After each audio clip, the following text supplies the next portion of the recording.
आज हम पाठ 7 यह कदम का पेड़ क्लास वर्क में हम इसका पुस्तक कार्य पूरा करेंगे और होमवर्क में आपको इसका भावार्थ पूरा करना है। अब हम शुरुआत करते हैं। निम्नलिखित प्रश्नों के सही उत्तर पर सही का निशान लगाइए। कदम की डाली नीची हो जाने पर बालक क्या करता है? उसे तोड़ देता है, उस पर झूला डालता है या वह उस पर चढ़ जाता है? वह ऊपर चढ़ जाता है। Very good. बालक कन्हैया कैसे बन जाता? कदम के पेड़ पर बैठकर बांसुरी बजाने। Very good. कदम के पेड़ पर बैठकर बांसुरी बजाने पर। नेक्स्ट इज माँ ईश्वर से क्या विनती करती है? बच्चा सुरक्षित रहे। बच्चा सुरक्षित रहे। Very good. बच्चा सुरक्षित रहे। समानार्थक का मतलब होता है जो शब्द किसी एक शब्द के अन्य अर्थों को स्पष्ट करता हो, यानी सेम हो। जैसे पेड़ है, पेड़ को हम वृक्ष भी कहते हैं, तरु भी कहते हैं। क्या हम पेड़ को शाखा कह सकते हैं? No ma'am. नो। तो हमें इसमें वो शब्द देखना था जो बाकी शब्दों से अलग हो, तो हमारा इसमें शाखा शब्द अलग हुआ।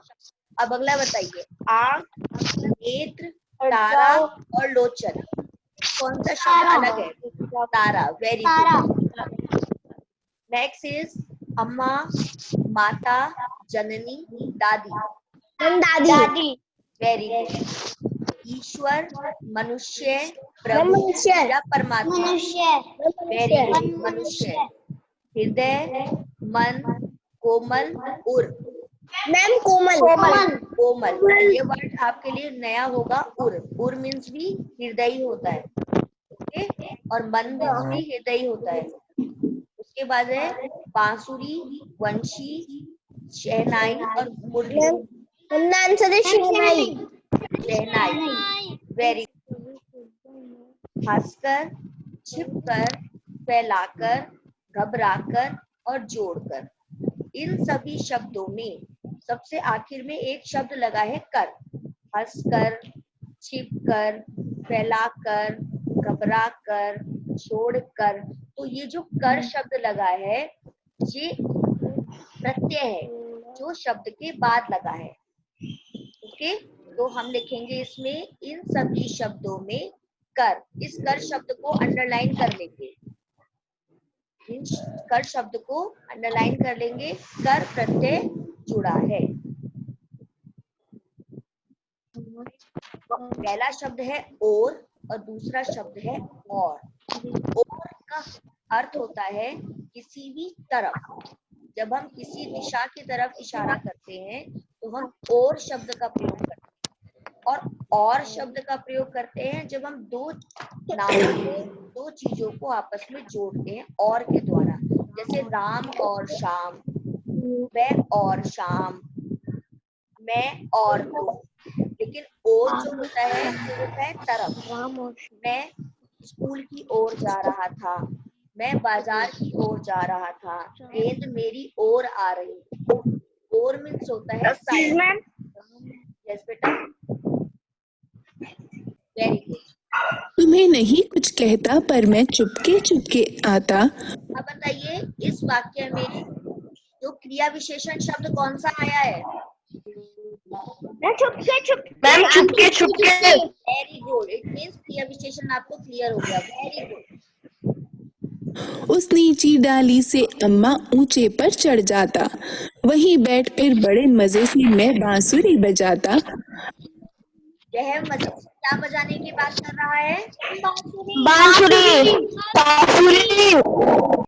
अम्मा अम्मा कह बंसी के स्वर में तुम्हें बुलाता, सुन मेरी बंसी को माँ तुम कितनी खुश हो जाती। मुझे देखने काम छोड़कर तुम बाहर तक आती, तुमको आती देख बांसुरी रख में चुप हो जाता। एक बार माँ कह पत्तों में धीरे से छिप जा। अब बताइए इस वाक्य में एक बार कहकर पत्तों में धीरे से क्रिया विशेषण।